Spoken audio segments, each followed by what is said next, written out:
Hello friends, welcome back to pharma pocket again. आज की video में हम फार्मास्यूटिकल जूरिस्प्रूडेंस का नेक्स्ट लेक्चर देखने वाले हैं, drug and magic remedies act. इस एक्ट की ऑब्जेक्टिव क्या है, एक्ट क्यों स्टार्ट किया गया और उसके ऑफेंसेस एंड पेनल्टीज क्या है, एक्ट यदि ब्रेक कर दिया जाए तो हमें क्या पेनल्टीज हो सकती है और कौन सी एडवर्टाइजमेंट बैन है और कौन सी एग्जम्प्टेड है, ये सब हम इस वीडियो में देखने वाले हैं। चलिए तो फिर स्टार्ट करते हैं आज की वीडियो। तो पहले इस वीडियो का ऑब्जेक्टिव क्या है, मतलब ये वीडियो में मैंने आपको इस वीडियो पूरा मैजिक रेमेडीज़ क्या है उसका सब इंफॉर्मेशन बताया है।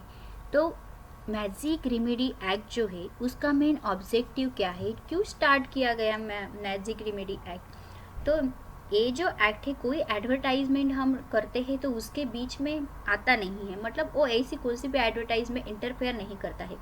बट यदि ऐसी कोई सी भी एडवर्टाइजमेंट है जो कि मेडिसिन की रॉन्ग इन्फॉर्मेशन पब्लिक तक पहुंचाती है, मतलब जो मेडिसिन का इफेक्ट नहीं है बट वो एडवर्टाइजमेंट में बता रहे हैं, सो पब्लिक को मिसलीड कर रहे हैं, तो ऐसी एडवर्टाइजमेंट बैन करने के लिए, ऐसी एडवर्टाइजमेंट नहीं होनी चाहिए, इसलिए drug and magic remedy act लागू किया गया है।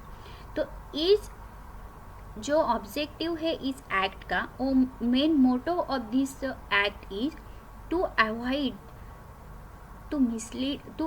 द मिसलीड ऑफ पब्लिक, मतलब पब्लिक को रॉन्ग इन्फॉर्मेशन पब्लिक तक पहुंचाना अवॉइड करने के लिए, मतलब जो भी एडवर्टाइजमेंट है वो प्रॉपर होनी चाहिए, इसके लिए ये एक्ट जारी किया गया। मतलब कोई भी ऐसा मिरेकल इफेक्ट, मतलब जादू वाला इफेक्ट ये मेडिसिन का है ऐसे लोग बताते हैं, बट उनके पास उसका प्रूफ होनी चाहिए, तभी वो ऐसे एडवर्टाइजमेंट कर सकती है।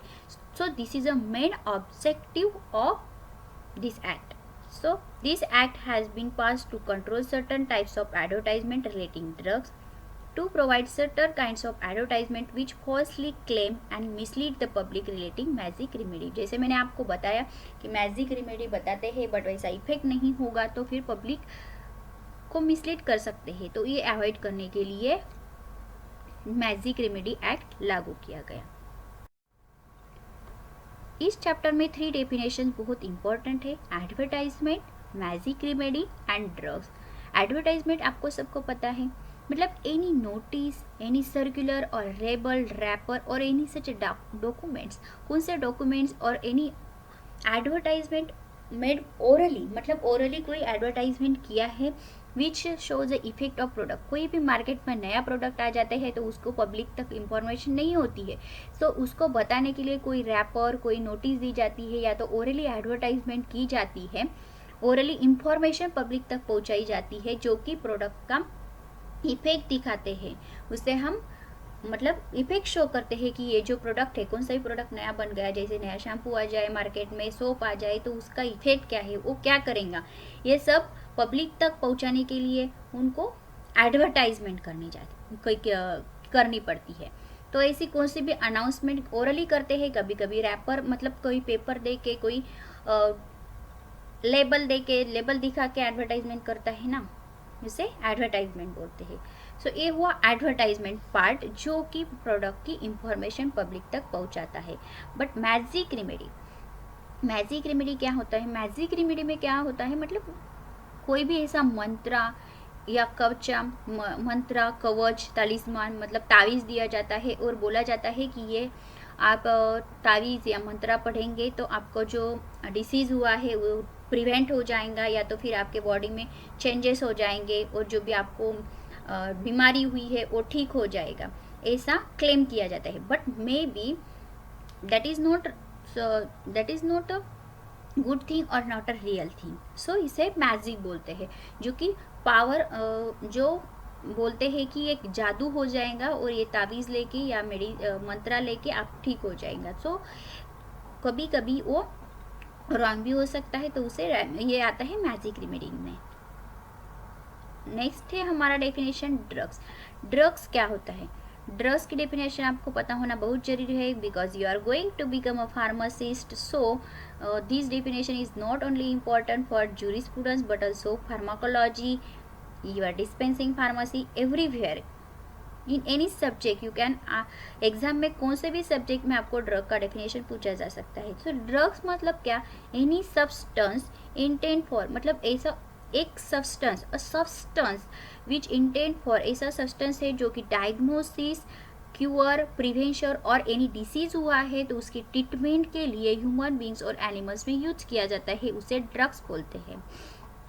और you can say a medicine for the internal or external use of human being, human beings और एनिमल्स में कोई एक्सटर्नल और इंटरनल यूज़ के लिए जो मेडिसिन यूज़ की जाती है उसे ड्रग्स बोलते हैं। So these are the 3 important definition in this chapter, advertisement, magic remedy and drugs. तो अब ऐसे कौन से ड्रग्स के क्लास है जो कि इस एक्ट में प्रोहिबिटेड है, मतलब बैन है, जो एडवर्टाइजमेंट हम कर नहीं सकते without the permission of government. तो सो इसमें एडवर्टाइजमेंट ऑफ एनी ड्रग्स, कुछ ऐसे डिसीज और डिसऑर्डर्स है जिसकी एडवर्टाइजमेंट हम इजीली नहीं कर सकते, उसमें आता है for the drugs for the correction of menstrual disorders in womens. Womens में जो मेंस्ट्रुअल डिसऑर्डर है उसके लिए जो मेडिसिन यूज़ की जाती है उसकी एडवर्टाइजमेंट, या तो फिर medicine use for the improvement of sexual pleasures और मिसकैरेज अवॉइड करने के लिए जो मेडिसिन यूज की जाती है और कॉन्ट्रासेप्शन के लिए, उसका हम without the permission of government advertisement नहीं कर सकते। और सेकंड पॉइंट है any advertisement related about disease और डिसऑर्डर, जो मैंने आपको अभी बताई, ये जैसे menstrual cycle related, miscarriage related जो भी एडवर्टाइजमेंट है वो उसका मैजिक, मतलब ऐसी कौन सी ड्रग्स की उसके ऊपर मैजिक करती है, ऐसी एडवर्टाइजमेंट बैन है। और सब एडवर्टाइजमेंट जो कि मेडिसिन का पब्लिक तक, मतलब जो प्रॉपर नहीं है, फॉल्स इंफॉर्मेशन पब्लिक तक पहुंचाती है, फॉल्स इफेक्टिवनेस ऑफ ड्रग दिखाती है, वो सब एडवर्टाइजमेंट बैन है। मतलब जो ड्रग का इफेक्ट है वही दिखाने वाली मेडिसिन के एडवर्टाइजमेंट सिर्फ अलाउड है। तो फिर कुछ जो अब हमने देखा कि कौन सी एडवर्टाइजमेंट बैन है, बट कुछ ऐसी एडवर्टाइजमेंट है जो एग्जेम्प्टेड है, मतलब वो एडवर्टाइजमेंट आप कर सकते हैं। So any advertisement relating publish, और एनी एडवर्टाइजमेंट जो होती है पब्लिश हुई है गवर्नमेंट द्वारा, और एनी पर्सन मेडिसिनल प्रैक्टिशनर ने जो एडवर्टाइजमेंट की है वो अलाउड है। या तो फिर कभी कभी आपको मेडिसिन मिलती है, मेडिसिन लेते हैं तो उसके पैकिंग में एक लीफलेट पेपर जैसा कुछ आता है, तो वो भी अलाउड है क्योंकि उसमें मेडिसिन कैसा यूज़ करना है, डोज कितना लिया है, उसकी इंफॉर्मेशन उसमें लिखी हुई होती है, जो कि अलाउड है। तो कभी कभी फार्मेसी में, मतलब मेडिकल शॉप्स में नोटिस बोर्ड लगाए जाते हैं, साइन बोर्ड होते हैं, वो भी अलाउड है क्योंकि वो लगाए जाते हैं बाय द मेडिसिनल प्रैक्टिशनर, क्योंकि वो ऑलरेडी रजिस्टर्ड है, मतलब उसको सब जानकारी है, इसलिए वो अलाउड है। या तो फिर कभी कभी बुक्स भी पब्लिश किए जाते हैं पब्लिक तक पहुंचाने के लिए, डिसीज़ के बारे में इंफॉर्मेशन और डिसऑर्डर्स के बारे में, कुछ नया डिसीज़ हो तो उसके बारे में इंफॉर्मेशन देने के लिए, तो वो जो बुक्स होते हैं वो भी अलाउड है क्योंकि वो गवर्नमेंट से परमिशन लेके ही बुक पब्लिश होती है। तो कभी कभी कुछ नया डिसीज आ जाए तो सेंट्रली ऑफिशियल गैजेट निकालते हैं और उसकी बुक तैयार करते हैं, या तो फिर कोई गैजेट निकाल के वो ड्रग्स की एडवर्टाइजमेंट करते हैं, क्योंकि नया डिसीज आ जाए तो उसकी पब्लिक को इतनी इन्फॉर्मेशन नहीं होती है, सो मेडिसिन भी इतना इन्फॉर्मेशन नहीं होती है, सो कभी कभी ऑफिशियल गैजेट निकाले जाते हैं, वो भी एग्जम्प्टेड है, मतलब वैसी एडवर्टाइजमेंट आप कर सकते हैं। और यदि आपने ये एक्ट ब्रेक कर दिया तो आपको क्या फाइन्स लग सकती है।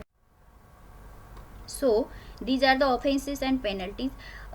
If the person is convicted first time, मतलब फर्स्ट टाइम उसने ये एक्ट ब्रेक करके एडवर्टाइजमेंट की तो उसको 6 मंथ इम्प्रिजनमेंट हो सकती है या तो फिर फाइन लग सकता है। इन डिपेंड्स ऑन सिचुएशन, कभी कभी उसको फाइन भी लग सकता है और 6 मंथ का इम्प्रिजनमेंट भी हो सकता है।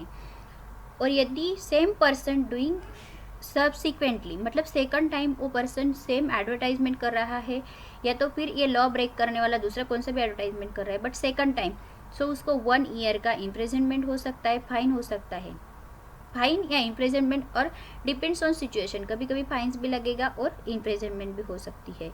और यदि कोई कंपनी जो है, कोई प्रीमाइसेस जो है ऐसा एडवर्टाइजमेंट करती है, तो उसके लिए जो जो पर्सन है वो उसमें आते हैं, मतलब जब कमीशन मिलाने के लिए जो जो एडवर्टाइजमेंट में इन्वॉल्व है कंपनी के, वो सबको गिल्टी ठहराया जा सकता है, और वो सब these all are liable for the punishment.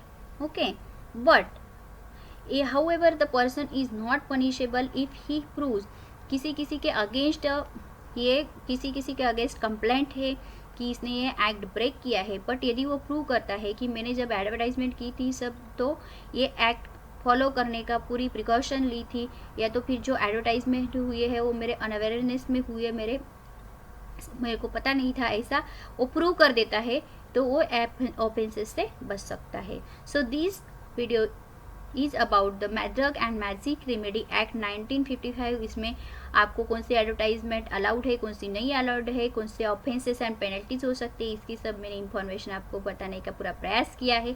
यदि आपको मेरी वीडियो पसंद आई है तो जरूर लाइक एंड शेयर कीजिए. Thanks for watching my video.